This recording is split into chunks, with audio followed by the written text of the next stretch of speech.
पढ़ेंगे प्रवणता से संबंधित क्वेश्चन प्रश्नावली 3 है नहीं। तो यहाँ पर एक ग्राफ दिया गया है जिसमें बहुत सारी रेखाएं हैं, ए बी है, सी डी है, ई एफ है, जी एच है, आई जे है। तो इनकी प्रवणता निकालना है। जैसे ए बी एक रेखा है, इसका निर्देशांक 1 5 है, इसका 3 7 है। तो सूत्र y2 minus y1 x2 minus x1। तो y2 मैंने इसको लोगे बी की निर्देशांक को, तो 7 ऋण 5 हो गया। y निर्देशांकों को घटा दोगे, फिर x निर्देशांक, पहला वाला x होता है, दूसरा वाला y होता है। 7 ऋण 5 3 ऋण 1, तो 2/2 मैंने 1 हो गया। तो बाकी रेखाओं का आप कर लेंगे। सबका दोनों सिरे का निर्देशांक दिया गया है किताब में, तो देख करके आपको सबका करना है। ऐसे जो x अक्ष के समांतर होता है उसका जो निर्देशांक होता है वो 0 होता है, क्योंकि उसका y जो है फिक्स हो जाता है। जैसे जी एच यहाँ पर है, इसका निर्देशांक 0 आएगा, कर लेना। और आई जे जो है ये y अक्ष के समांतर है, तो y अक्ष के समांतर रेखा की जो प्रवणता होती है वो अनंत होती है या उसको अपरिभाषित बोलते हैं। प्रश्न दूसरा पूछा है, x अक्ष की समांतर रेखा की प्रवणता क्या होगी, तो मैं 0 लिखा हूँ, क्योंकि इस रेखा के दोनों सिरों पर y निर्देशांक समान होगा। तीसरा देखिए, प्रश्न दिया है एक रेखा में पहला बिंदु ये है और दूसरा बिंदु एक का x निकालो बोला है और y दिया गया है 15 और उसका ढाल भी दिया है 5/6। तो ढाल वाला सूत्र लगा दोगे, ये है ढाल की जगह 5/6 लिख देना। और इधर से ये 15 ऋण 10 है ना, x ऋण 7 x माइनस 7, इससे x का मान आपको 13 मिल जाएगा। ये तीसरा क्वेश्चन है, एक ही सूत्र से बनेगा।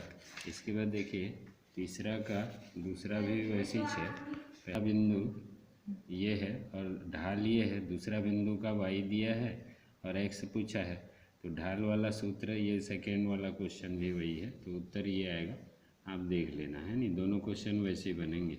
चौथा में कोई रेखा 3 7 और 6 8 से होकर जाती है, तो उसकी प्रवणता क्या होगी, ऐसा प्रश्न। तो कोई रेखा 3 7 और 6 8 से होकर जाती है, तो उसकी प्रवणता सूत्र लगा देना है, काफ़ी सरल है। 8 ऋण 7 और नीचे वाला 6 ऋण 3 होगा, माने 1/3 हो गया। इसके बाद पांचवा देखिए, एक सरल रेखा दिया गया है और इसका m पूछा है, प्रवणता पूछा है और अंतःखंड पूछा है। तो इसको क्या करेंगे अपन, y बराबर mx प्लस c के रूप में लिखेंगे। तो ये देखिए 5x को मैं पक्षांतर कर दिया, तो इस प्रकार हो गया। 6 को दोनों के नीचे डाल देना, ठीक है, ऋण 5x सामने लिख देना, धन 7 को बाद में लिख देना, ये 6/6 कर देना। तो y बराबर mx प्लस c से तुलना करेंगे, तो m की जगह में क्या है, ऋण 5/6 और c की जगह में 7/6, तो उसका ढाल होगा ऋण 5/6 और उसका y अक्ष से जो अंतःखंड है वो 7/6 होगा। y अक्ष से अंतःखंड का मतलब ऐसा है, ये देखिए ये जैसे ग्राफ है ना, तो ऐसे जा रहा है मान लो, तो ये जो भाग है इसको अंतःखंड बोलते हैं। तो ये 7/6 है और ढाल है ऋण 5/6, ठीक है।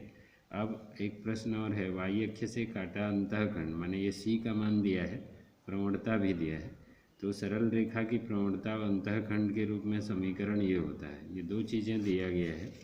अब हमको क्या है, यहाँ पर सरल रेखा का समीकरण पूछा है, जबकि आपको ये दो चीज़ें मालूम है।